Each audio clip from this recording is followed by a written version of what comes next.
8. अर्श, कुछ दिनों पहले की बात है, मैंने एक फिल्म देखी। एक बड़े मशहूर डायरेक्टर है एरी एस्टर जी। तो उनकी एक बड़ी ही लोकप्रिय और क्रिटिक्स की बड़ी पसंद की हुई फिल्म है हेरिडेटरी। जी। आई एम प्रीटी श्योर शायद आपने भी देखी होगी। आई एम प्रीटी श्योर हमारे जो काफी लिसनर्स हैं, अगर वो पैरानॉर्मल और हॉरर में इंटरेस्ट रखते हैं तो ये फिल्म शायद उन्होंने मिस आउट नहीं करी होगी। अगर करी है तो आई रियली इंसिस्ट एक बार जाके जरूर देखिएगा। और इस फिल्म की इससे पहले हम लोग डिटेल्स में जाएं और इसमें जो एक एंटिटी है जिसके बारे में जिक्र हुआ है उसको डिस्कस करें, उससे पहले इस फिल्म में एक कॉन्सेप्ट है जो मैंने शायद कई फिल्म्स में नोटिस किया है। हेरिडेटरी जो नाम से भी दर्शाता है कि कई बार मैंने ऐसा सुना है अर्श कि कई ऐसी फैमिलीज होती हैं जो कि एक तरीके से कर्स हो जाती हैं। और ये जो कर्स है वो उनके पीढ़ी दर पीढ़ी जो है कैरी फॉरवर्ड होता रहता है, शिफ्ट होता रहता है। मैंने शायद अभी मुझे याद नहीं आ रहा कहाँ के, शायद मैसूर के राजा कहीं के, उनकी हम लोग इस कहानी को डिस्कस भी कर चुके हैं। उनकी फैमिली को किसी ने एक बार कर्स किया था कि तुम्हारी फैमिली में बच्चे लड़के नहीं होंगे। शायद ऐसा कुछ था कि बच्चा पैदा होगा और कुछ साल बाद मर जाएगा, सो फोर्थ। और ये कर्स उनकी फैमिली में एटलीस्ट 3-4-5 पीढ़ियों तक चलता रहा और फाइनली शायद इसी साल आके कर्स टूटा है जब उनको एक मेल उत्तराधिकारी उन लोगों का हुआ है। तो हर बार वहां की जो फैमिली थी वो गोद देती रहती थी। तो ये जो कॉन्सेप्ट है ये कि एक पीढ़ी दर पीढ़ी कैरी फॉरवर्ड करना है, ये पहली बात। तो क्या ऐसा आपने कोई ऐसे केसेस एनकाउंटर किए हैं जिसमें एक हेरिडेटरी मतलब खानदानी कर्स हो और वो चला आ रहा है? हेरिडेटरी का मतलब होता है पीढ़ी दर पीढ़ी, ऐसा आप कह रहे हैं? मतलब हाँ, ओके। तो कुछ वैसा ही। तो मेरा एक पहला सवाल वही है कि क्या आपने ऐसा कभी कोई केस एनकाउंटर किया है जहाँ पे ऐसा कोई एक तरीके का खानदानी भूत या कोई खानदानी कर्स वाला मैटर जो शायद जन्मों चला आ रहा हो पीढ़ियों से? देखिए, जैसे बहुत लोग कहते हैं कि खानदानी भूत, अब जैसे आपने ये टर्म अभी यूज करी, बहुत सारे लोग कहते हैं कि मेरे घर में ना एक भूत है या एक प्रेत समथिंग है और वो करीबन 300-400 सालों से है, मतलब हमारे दादा परदादा पर नाना के समय से है। लेकिन मेरा थोड़ा इससे डिफर मानना है कि भूत इतने टाइम तक एग्जिस्ट नहीं कर सकते, इतने ज्यादा। और यदि वो होते हैं, जैसे मैंने बेताल के बारे में आपको बताया, जैसे मैंने अलग अलग एंटिटीज के बारे में बताया, तो या तो वो एंटिटी ही बिल्कुल अलग होगी और या तो एक बहुत इंटरेस्टिंग फैक्ट है इसमें जो शायद हर मूवी में दिखाते हैं पर उसका कोई इन डेप्थ बताता नहीं है। एक मूवी आई थी शापित, उसके बारे में हम लोगों ने भी बात करी थी। उसमें राजा महाराजा के समय का कर्स दिखाया है और वो आज के समय में भी एक लड़की पर कंटिन्यू लगा हुआ है। ये एक समरी है नॉर्मल सी। तो वो जो प्रोटैगनिस्ट होता है, मेन हमारा हीरो जो होता है, वो जाता है और उस महल में वापसी जाता है उसको कर्स को तोड़ने के लिए, समथिंग लाइक दैट, ऐसे करके स्टोरी था।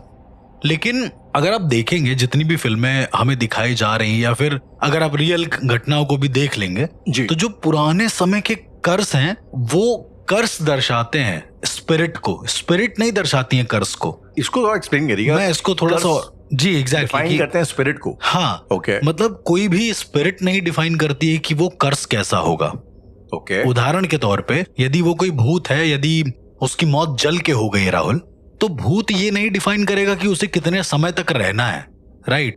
भूत एक लिमिट, वो पता नहीं वो कब तक रहेगा, ये टाइमिंग किसी को भी नहीं पता होती है। उसकी मुक्ति कब होनी है किसी को भी नहीं पता है। शायद उसकी मुक्ति का कोई तरीका है जिस तरीके से वो मुक्त हो जाए। लेकिन ऐसी ही आत्माएं आगे तब बढ़ जाती हैं, पूर्वजों या वंशजों के पास तब पहुंच जाती हैं जब इनसे किसी तरह का कर्स जुड़ गया हो, ये श्रापित हो गई हो। सुनने में थोड़ा अजीब है, ये दो कॉन्सेप्ट एक साथ मिला हुआ, एक तो आत्माओं का कॉन्सेप्ट, एक श्राप का कॉन्सेप्ट। इट्स लाइक श्राप एक ऐसी चीज होती है, एक ऐसी कार है जिसमें बैठकर वो स्पिरिट जा सकती है आगे, ऐसा करके। यदि वो श्राप नहीं होगा तो वो जो आत्मा है वो एक लिमिटेड टाइम तक वहां पर रहेगी और उसके बाद वो वहां से मुक्त हो जाएगी या चली जाएगी, जैसा भी होना होगा। ये बहुत कॉमन कॉन्सेप्ट है लेकिन कोई नोटिस नहीं करता इस चीज को। इवन इन श्रापित मूवी उसमें भी श्राप के बारे में बताया कि वो जो आत्मा थी उसके पापा ने श्राप दे रखा था, इस वजह से धीरे धीरे वो श्राप धीरे धीरे बढ़ रहा था। तो आगे पहुंचाने के लिए मैनिफेस्टेशंस जो नेगेटिव होती हैं, जो बद्दुआ होती है या जो ताकतें होती हैं, वो कारगर होती हैं, ना कि वो आत्माएं। उनके खुद के अंदर इतनी क्षमता नहीं होती है। ये अच्छा है ना, इससे अगेन हम लोग इस टॉपिक पे और डिटेल में जाएं, शायद हम लोग इस बारे में पहले भी बातचीत कर चुके हैं और जो हमारा दूसरा पॉडकास्ट है द इंडियन वैदिक पॉडकास्ट, उसमें भी हम लोगों ने इस टॉपिक को टच अपॉन किया है। प्रॉब्ली इसके ऊपर डिटेल में बात करेंगे। ये जो कर्ज का जो फंडा है ये कैसे डिफाइन, मतलब अगर आप देखें तो आम जिंदगी में, ठीक है, लोग इतने भरे हुए हैं, लोग राह चलते लोगों को गाली दिए रहते हैं, लोग राह चलते लोगों को बद्दुआएं दिए रहते हैं जी। लेकिन फिर कुछ लोग ऐसे होते हैं जिनका लोग ऐसा मानते हैं कि उनकी बद्दुआ लग जाती है। फॉर एग्जाम्पल हम लोगों ने जो ट्रांसजेंडर्स होते हैं, जो उनकी कम्युनिटी के बारे में भी हम लोगों ने एक नॉर्मल सा बड़ा ऊपरी ऊपरी बात करी कि उनका जो उनकी दुआ और उनकी बद्दुआ दोनों बड़ी लगती है। तो अगर ये मैं आपसे आपकी इसमें क्या थोड़ी, आपको ऐसा क्या लगता है कि किस केस में ऐसा होता है कि इंसान इतना सक्षम है कि उसकी कही हुई बात, उसकी कही हुई बद्दुआ मैनिफेस्ट कर जाए और किसी की ना करे? अब देखिए, ऐसे है कि सभी की तो नहीं कर पाती है। कभी कभी ऐसा होता है कि कोई इंसान है जो स्पिरिचुअली बिल्कुल इंक्लाइंड नहीं है, जो जिसको कुछ नहीं पता है स्पिरिचुअलिटी के बारे में, या उसने कभी तंत्र मंत्र के बारे में सुना तक नहीं है। वो रास्ते से जा रहा है, उसको किसी ने धक्का दे दिया या कुछ समथिंग हो गया और उसने अचानक से कह दिया कि जाओ तुम्हारे साथ ये हो जाए, और उसके साथ हो जाता है। मतलब ऐसे भी कई सारे लोग होते हैं जो बिल्कुल भी कोई साधक नहीं होते, पर वो बोलते हैं और वो हो जाता है, उनकी बद्दुआएं लग जाती हैं। राइट। और आउट ऑफ नोवेयर लग जाती हैं। वो मेरा ऐसा मानना है कि वो इसलिए लगती हैं क्योंकि एक समय होता है, जैसे हम लोग जिस टाइमलाइन में हैं, जिस भी सेक्रेट टाइमलाइन में हम लोग जी रहे हैं जी, यहाँ पर एक फ्रीक्वेंसी चल रही है कंटिन्यू। मतलब हम सब किसी ना किसी फ्रीक्वेंसी के समानांतर या फिर उसके पैटर्न में मूव कर रहे हैं, सिंक है, मूव कर रहे हैं। एक एनर्जी के हिसाब से ही समझाते हैं, फिर बाद में इसको तंत्र के हिसाब से समझेंगे। होता क्या है कि कभी कभी जब आप उस एनर्जी के पैटर्न से थोड़ा सा अलग हट जाते हैं, या वो जो सिंक चल रहा है, लेट सपोज ए बी ऐसे करके सिंक चल रहा है, और वो ए बी सिंक अचानक से ए टू सी में चला जाए या फिर वो कहीं और शिफ्ट हो जाए, तो ऐसा कहते हैं कि तुम बड़े असाधारण टाइप के हो जाते हो, जिसको हम पागल भी कहते हैं। एक अलग लेवल पे चले भाई कि भाई तुम्हारी आम इंसानों से बॉन्डिंग नहीं हो रही है, तुम कुछ भी चिल्लाए दे रहे हो, तो मतलब फिर तुम पागल कहलाए जाओगे। ये एक स्टेज होती है। यानी आप ये कहना चाहते हो कि जो इंसान पागल होता है तो वो उसका माइंड एक अलग फ्रीक्वेंसी पे होता है, अलग फ्रीक्वेंसी पे होता है। मैं आपको एक बड़ा खूबसूरत सा एग्जांपल एक और देना चाहूंगा। यही जो डायरेक्टर हैं हेरिडिटरी के, हैरी एस्टर, इनकी एक और फिल्म है जो कि बड़ी क्रिटिकली अक्लेम्ड है, और काफी लोगों को फिल्म पसंद नहीं आई, समझ में नहीं आई। मुझे फिल्म बहुत पसंद आई। उस फिल्म का नाम है ब्यू इज अफ्रेड। उसमें आई थिंक हैगार फिनिक्स जो जोकर में जो एक्टर हैं वो उसमें मेन लीड में। द पॉइंट इज कि उस फिल्म में बेसिकली ये जो लीड कैरेक्टर है ये प्ले कर रहा है एक मेंटली डिस्टर्ब इंसान, और उसकी नजरिए से एक पागल आदमी के अंदर जा करके ये दिखाया जा रहा है कि उसको दुनिया कैसी दिखाई देती है अपने आसपास की। और बड़ा इंटरेस्टिंग, मुझे बड़ा इंटरेस्टिंग लगा। थ्रू फिल्म अगर आप देखेंगे बड़ा वो ट्रिपी सी बड़ी फिल्म है। तो ये जो आपने जस्ट बात कही, तो क्या वाकई में जो इंसान जिसे हम पागल बोल देते हैं, क्या आपको ऐसा लगता है उसका दिमाग एक अलग फ्रीक्वेंसी पे है? बिल्कुल, मैं चीज अलग दिखाई दे। मैं उसको ऐसा नहीं बोलता हूँ कि वो पागल है, बिल्कुल नहीं बोल सकता हूँ, क्योंकि शायद वो पागल है लेकिन उस पागल की नजर में तुम सब पागल हो, ये भी हो सकता है। जस्ट बिकॉज वो अलग फ्रीक्वेंसी पे मूव कर रहा है, इसका मतलब ये नहीं है कि वो, अब चूंकि तुम समाज के बनाए गए जो भी नियम कायदे कानून हैं, ये समाज के बनाए हुए हैं, एक सेट माइंडसेट के बनाए हुए हैं कि भाई हम इस फ्रीक्वेंसी पे मूव कर रहे हैं, सभी का साथ कुछ ऐसा ऐसा हो रहा है तो यही कर लेते हैं। बट पागल वो नहीं करता है, वो उसके परे जाके कुछ करने लगता है। तो आप उसको भी गलत नहीं कह सकते, वो उसका अपना माइंडसेट है, वो अपने हिसाब से कर रहा है। मैं ये नहीं कह रहा हूँ कि उनको ट्रीटमेंट मत करो या ऐसा। अब चूंकि मेजॉरिटी ऑफ पीपल ज्यादा हैं हम लोगों वाले, कि मतलब इस फ्रीक्वेंसी वाले, इसलिए इनको इधर ढाल दिया जाता है। आप इमेजिन करो एक ऐसा वर्ड जहां पर इसी फ्रीक्वेंसी के लोग चल रहे हैं, वहां आप पागल कहलाए जाओगे। हाँ, मैं बिल्कुल समझ गया। इनफैक्ट मुझे याद आ रहा है हर्ष की एक बार हमने इस टॉपिक पे बात करी थी, जो लोग जिनको वो होता है, जिनको मिर्गी आती है, एपिलेप्सी जिनको, एग्जैक्टली जी, जिनको एपिलेप्सी होती है। और मेरी भी एक फ्रेंड है, मैं नाम नहीं लूंगा उसका जी, उससे मेरी बड़ी डिटेल में बातचीत, बड़ी स्पिरिचुअली इंक्लाइंड भी है वो, और उसके साथ रहते रहते मुझे इस बात का एहसास हुआ है ना कि उसका जो परसेप्शन है ना वो आम लोगों से बड़ा अलग है जी। वो बड़ी माइन्यूट सी चीजें पकड़ लेती है। And I am pretty sure आपने भी शायद मुझे बताया था, कोई आपकी फ्रेंड है जिसको एपिलेप्सी के अटैक वगैरह आते हैं, और वो भी दुनिया को एक बड़े अलग ढंग से देखती है। तो क्या ये ऐसे जो लोग होते हैं जिनको लाइक न्यूरोलॉजिकल डिसऑर्डर होता है, उनका दिमाग एक अलग ही पैटर्न पे वाइब्रेट कर रहा होता है, और प्रॉब्ली शायद वो उस दुनिया में कुछ ऐसा, हमारी ही दुनिया में कुछ ऐसा देख पाते हैं जो शायद हम मिस आउट कर जाते हैं। मुझे ऐसा लगता है राहुल कि जैसे ये जो लोग होते हैं जो थोड़े से दिमागी रूप से असंतुलित, जिनको हम बोलते हैं कि ये असंतुलित हैं, या फिर इनके साथ कुछ मिर्गी का दौरा पड़ रहा है या कुछ ऐसा, इनके पास पावर होती, इनके पास एक्सेस होती है किसी भी डायमेंशंस को टच अपॉन करने का। Exactly, मुझे ऐसा लगता है। मुझे भी सेम लगा, कि जो मेरी भी फ्रेंड है, वो कई बार शिवजी की बहुत बड़ी भक्त है, और उसका शिवजी को पूजने का रीजन ही ऑल टुगेदर अलग है। मतलब वो पता नहीं उसको समझाना पड़ता है, लेकिन जिस तरीके से वो शिवजी को परसीव करती है, देखती है, वो बड़ा इंटरेस्टिंग है। मतलब जी। तो एग्जैक्टली लाइक जो आप कह रहे थे कि जिस तरीके से वो दुनिया देखते हैं, समझते हैं, वो शायद हमारी अंडरस्टैंडिंग से, अगर आप मुझसे पूछोगे तो ऑनेस्टली ज्यादा गहरा होता है, बहुत गहरा होता है। क्योंकि मैं जिस पर्सन की बात बता रहा हूँ, जो मेरे लाइफ में एक पर्सन थी, उनको एपिलेप्सी थी, और बड़े ही मैंने तो बहुत इन डेप्थ स्टडी करा है, उनको बहुत ज्यादा स्टडी करा है, और एक्चुअल में वो लॉजिकल बातें थी, सारी की सारी बात लॉजिकल। मतलब हम लोग ट्रेन में थे राहुल, और ट्रेन में भी उनको एक अटैक आया। अटैक के ठीक बाद वो क्या कहती थी, वो कुछ ना कुछ बताती थी, उनको जो पहली चीज दिखती थी वो बता देती थी। तो उनको एक बच्चा दिखा सामने बैठा हुआ, अब ट्रेन की सीट थी तो सामने एक बच्चा था। तो उन्होंने कहा कि इसको बाथरूम मत जाने देना, इसके लग जाएगी चोट। अब खैर बच्चा कहाँ रोकेगा बाथरूम, उसके बाद उसको कराने ले गए। बच्चा उधर से उसको लेके आ रहे थे, अचानक से वो जो चाय वाले होते हैं वो उसके मुंह पे पड़ गया, हल्का सा लग गई बच्चे के। जी। तो क्या इनकी स्पिरिट ने आगे जाकर वो देख के वापस आ गए, उन्होंने ऐसा बोल दिया। मैंने बहुत ऑब्जर्व किया एपिलेप्सी के पेशेंट्स को। इन अ वे टाइम ट्रैवल कर लिया, एक तरीके का। मैं टाइम ट्रैवल, अब मैं आपको बता रहा हूँ कि ये जो आपने बताया हेरिडेटरी का एक जो कॉन्सेप्ट बताया मेरे को, ये इन लोगों से इसलिए कनेक्टेड है, इन लोगों से और ज्यादा कनेक्टेड है। उसका रीजन ये है कि इस तरह के लोग जब मरते हैं राहुल, आप इमेजिन करो ऐसे लोग जो अपनी आम जिंदगी में भी अदर डायमेंशंस को टच अपॉन कर रहे हैं, और उसके बाद राहुल यदि ये मर जाते हैं किसी श्राप के तहत या किसी चीजों के तहत, जी, तो ये कभी भी मतलब पीढ़ी दर पीढ़ी रहते हैं, इन पे किसी कर्ज का भी वो नहीं होता है। अच्छा, एक चीज और होती है राहुल इन एपिलेप्सी के पेशेंट्स में, कि जब इनकी असमय मौत हो जाती है, जैसे मान लीजिए कि ये इनको एपिलेप्सी का कोई अटैक आया और इनका हार्ट सर्वाइव नहीं कर पाया, समहाउ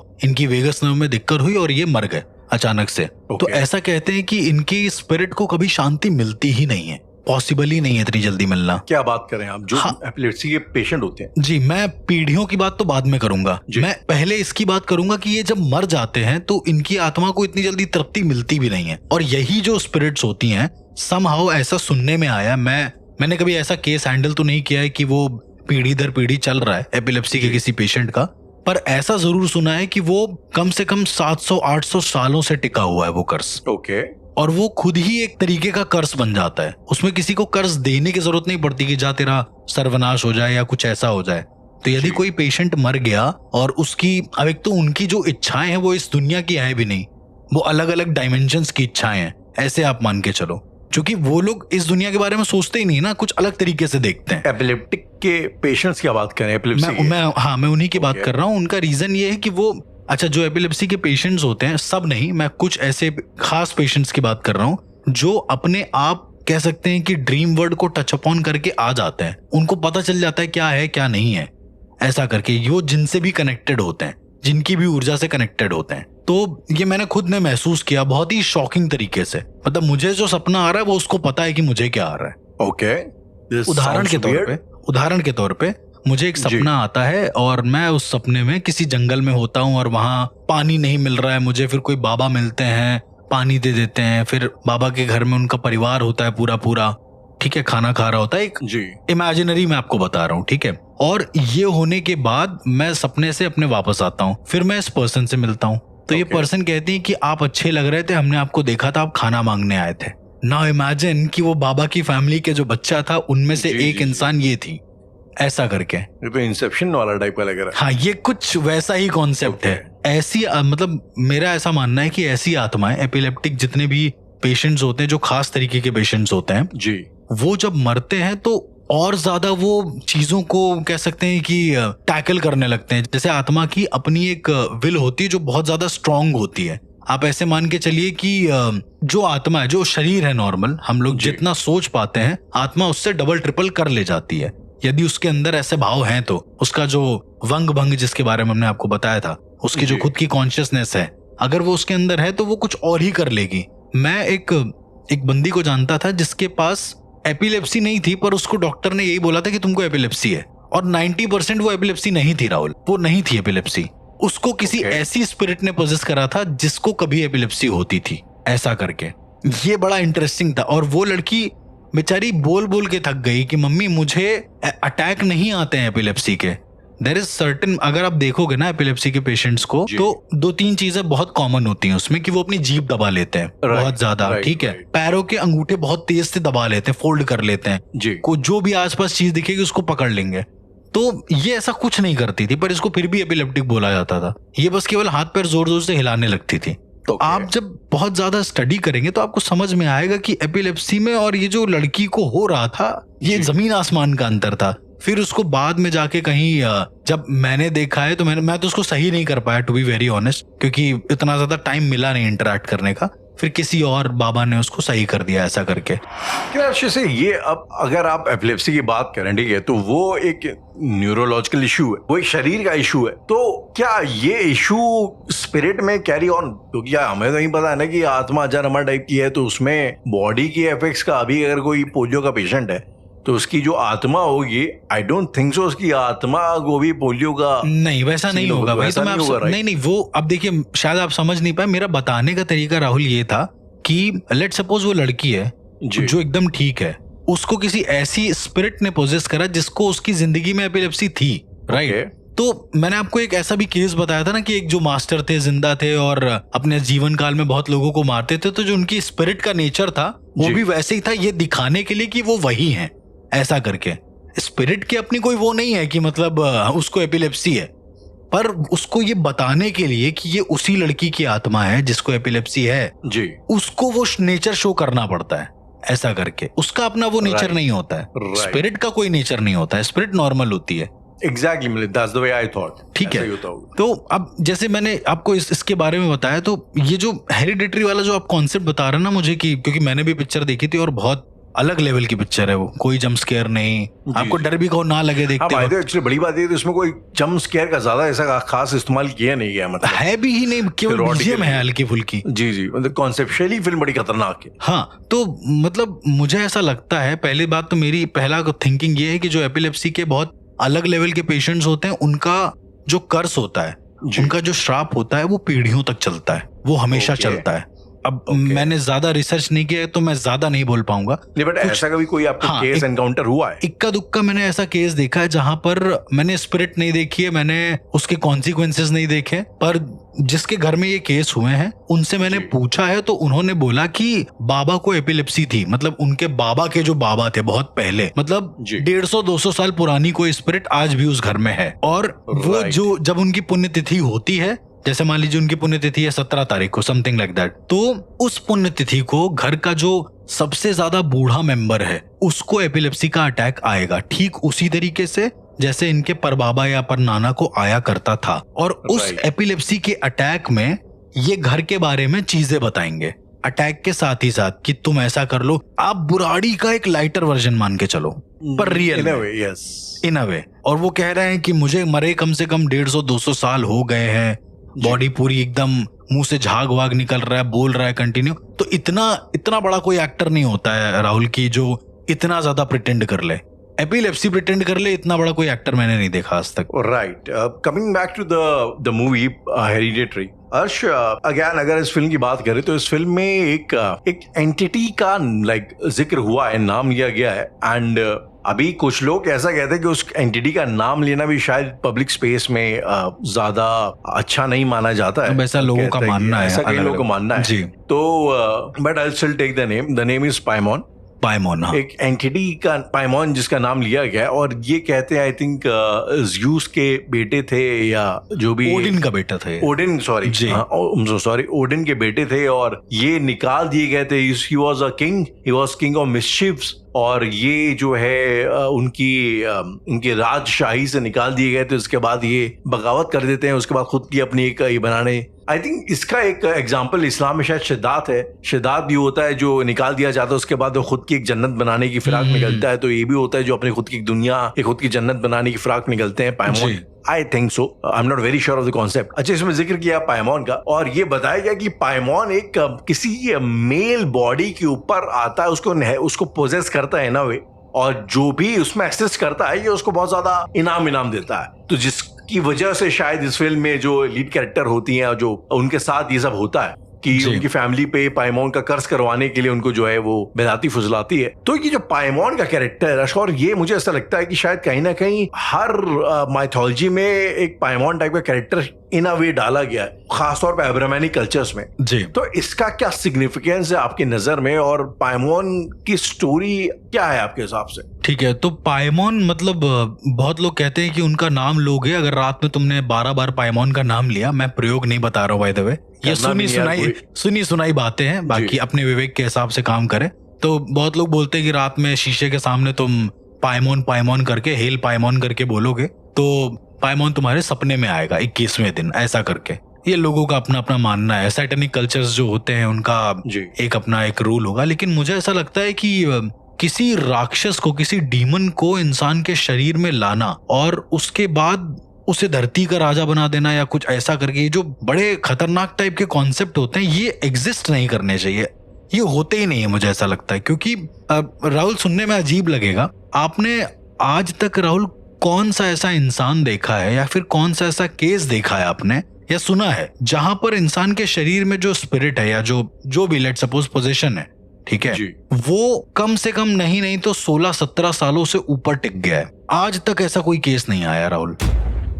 आई थिंक एनलीज मिशेल का जो पोजीशन था वो मल्टीपल पोजीशन था, जो कि 7-8 साल चला था। वो मुश्किल से 7-8 साल चला था। उसका एक बहुत बड़ा रीजन है, जनरेशन जब गैप्स होता है ना बहुत ज्यादा, तो हमारी एनर्जीज चेंज होती हैं। बच्चे से जब हम जवान होते हैं तो बहुत कुछ चेंजेस होते हैं, बॉडी में भी, एनर्जी वाइज भी, थिंकिंग वाइज भी, सारी चीजें। और उसी के साथ साथ जब हम जवान से बूढ़े होते हैं तो अगेन जो हमारी अवेयरनेस होती है वो स्विच होती है राहुल।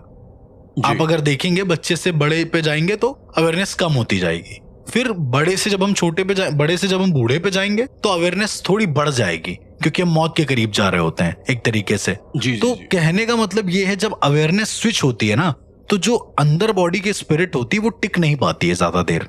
अब मैं आपको एक बहुत सिंपल एग्जांपल देता हूँ। जब कहीं पर कोई पोजीशन होता है, आपने क्या देखा है वहां पर, क्या बोलते हैं उसको, याद दिलाते हैं कि तुम कौन हो, राइट? तुम्हारी माँ कौन है, तुम्हारे पापा कौन है, तुमने बचपन में ऐसा ऐसा कुछ किया था, तो उसको जानबूझकर उसकी बचपन की कॉन्शियसनेस में ले जाया जाता है, उसको उसके ओरिजिन की याद दिलाई जाती है कि ऐसा ऐसा हुआ है तुम्हारे साथ। तो अब वो इंसान बार बार अपनी कॉन्शियसनेस जब स्विच, जो उसकी नॉर्मल कॉन्शियसनेस है, जब वो स्विच होती है तो ऐसा कहते हैं कि अपने आप जो पोजीशन होता है उसका पकड़ धीमा होने लगती है। तो अर्श, सॉरी टू से, मुझे ऐसा लगता है कि हम लोग कॉन्शियसनेस जो एक वर्ड है ना, इसका इस्तेमाल करने में बड़ा लिबरल है जी। मुझे जो आप कह रहे हैं यहाँ पे, तो मुझे वो आई थिंक मेमोरी ज्यादा लग रहा है रादर देन कॉन्शियसनेस। तो पहले तो आई थिंक अगर हम लोग थोड़ा इसको डिफाइन करके चलें कि what do you mean by consciousness, जब आप इसका जिक्र इस कॉन्टेक्स्ट में करते हैं। तो कॉन्शियसनेस मतलब ठीक है, मेमोरी हम उसको मान सकते हैं, पर मेमोरी की स्टेबिलिटी को शायद हम कॉन्शियसनेस बोलते हैं, जहां तक मेरा मानना है। तो आप जब भी कॉन्शियसनेस की बात कर रहे हैं, आप उस बेसिकली उस याद की ही बात कर रहे हैं, लेकिन नॉट जस्ट इमेज के उसमें आपने क्या उस टाइम में महसूस किया। एग्जैक्टली, हम फुल जोन में थे, पूरा वो एक्सपीरियंस। एग्जैक्टली, हम उस पूरे एक्सपीरियंस की बात करेंगे, जो सब कॉन्शियस मेमोरी, कॉन्शियस मेमोरी वैसा करके जो हम लोग कहते हैं, बोलते जाते हैं उस चीज को, कॉन्शियस में क्या था उस टाइम पे और क्या क्या। तो अब उसको याद दिलाया जाता है, अब वो इंसान याद करता है और पोजीशन से धीरे धीरे समहाउ मुक्त हो जाता है बिना किसी मंत्रोच्चारण के या समथिंग। तो ये कैसे हो रहा है राहुल? वो भी तो मुक्त हो रहा है ना उन चीजों से, पर कैसे हो रहा है? ऐसा तो है नहीं कि इंसान की किस चीज पर काबू किया है पोजीशन के टाइम पर, जो भी पोजीशन हुआ है उस समय पर ऐसा क्या हुआ है उसके साथ कि वो नहीं, वो कोई और बन गया है। कई बार ऐसा कहते हैं कि ये जो जैसे आपने एक कॉन्सेप्ट बताया कि पाइमॉन जो होता है वो इंसान के शरीर में एक मेल बॉडी के शरीर में दाखिल कराया जाता है। इस फिल्म में एटलीस्ट बताया गया है। ठीक है, इस फिल्म में ऐसा है, लेकिन मुझे आज तक कभी कोई ऐसा केस नहीं मिला, शायद और भी कई सारे एक्सपर्ट होंगे जिनको मिला होगा केस, पर मुझे नहीं मिला जहां पर एक शरीर के अंदर 10 या 15 साल से ज्यादा कोई आत्मा टिक पाई हो। पॉसिबल ही नहीं, क्योंकि तुम्हारी अवेयरनेस स्विच हो जाती है बहुत गंदे तरीके से, और तुम दुनिया के बीच रह रहे हो। ऐसा तो है नहीं तुम्हें कमरे के अंदर बंद कर दिया गया है, अब तुम्हारा कमरा ही वो जिंदगी हो गई है, तो तुम वही सोचे जा रहे हो बार बार कि भैया आपकी अवेयरनेस इवॉल्व हो जाती है, वैसे इवॉल्व होती है। एग्जैक्टली। मुझे लगता है ना, कभी एक दिन बैठ के अर्श ये सब जो कॉन्सेप्ट्स हैं, जो वर्ड्स हैं, अवेयरनेस, कॉन्शियसनेस, इन सब के ऊपर भी मुझे लगता है ना कभी एक डिटेल डिस्कशन होना बड़ा जरूरी है, बिकॉज कंफ्यूजिंग हो जाता है आम इंसान के लिए। हाँ, आम इंसान को थोड़ा सा, लेकिन इन अ वे जब वो कंटिन्यू कन्वर्सेशन को सुनेगा तो उसको समझ में आ जाएगा कि आखिर हम लोग बात कर किस चीज की रहे हैं। पॉसिबली। अब जैसे आपने बताया कि पाइमोन जो है वो मेल बॉडी में आता है और इस तरीके से करता है। अब इस मूवी के एंड में भी ना ऐसे ही कुछ शायद मैंने देखा है कि वो परमानेंटली किसी बॉडी को पोजेस कर लेता है और राजा वाजा बन जाता है, सम काइंड ऑफ समथिंग, कुछ ऐसा था। तो मैं थोड़ा इस कॉन्सेप्ट से डिनाई करता हूँ, मतलब चाहे भले ही ये किसी, हाँ, जो मैंने आपको ब्रह्म जीवित बेताल का कॉन्सेप्ट बताया था जिसमें एक बॉडी के अंदर आप ब्रह्म और बेताल दोनों को मिक्सअप कर देते हैं, वो मेरे लिए ज्यादा वैलिड है रादर देन ये, क्योंकि इतना ज्यादा, और उसमें भी ज्यादा दिन तक रह नहीं पाता है बॉडी में, कुछ समय तक ही रहेगा, 12 साल 15 साल तक ही रहेगा बॉडी में आत्मा, उसके बाद चली जाएगी वहां से। आज तक कभी मैंने ऐसा कोई केस नहीं देखा जहां पर आत्मा इतनी टाइम तक टिक गई, या तो वो स्विच हो जाती है कहीं और, या तो वो इंसान मर जाता है। अगर इंसान में है, जैसे एनालिस मिशेल के बारे में आप बोल रहे थे राहुल, तो वो कितना सरवाइव कर पाई थी? ज्यादा से ज्यादा 6 साल 7 साल 8 साल, उससे ज्यादा नहीं सरवाइव कर पाई होगी, और वो मर गई जी। क्योंकि बॉडी की भी अपनी लिमिटेशन है, तुम उसमें एनर्जीज डबल को बार बार इंप्लीमेंट करते रहोगे, बार बार वो चीज होती रहेगी, और तुम अपनी एक बॉडी की जो क्षमता है उसका एकदम सुपीरियर वर्जन उपयोग कर रहे होगे, तो तुम खत्म हो जाओगे, तुमको पता भी नहीं चलेगा तुम कब मर गए।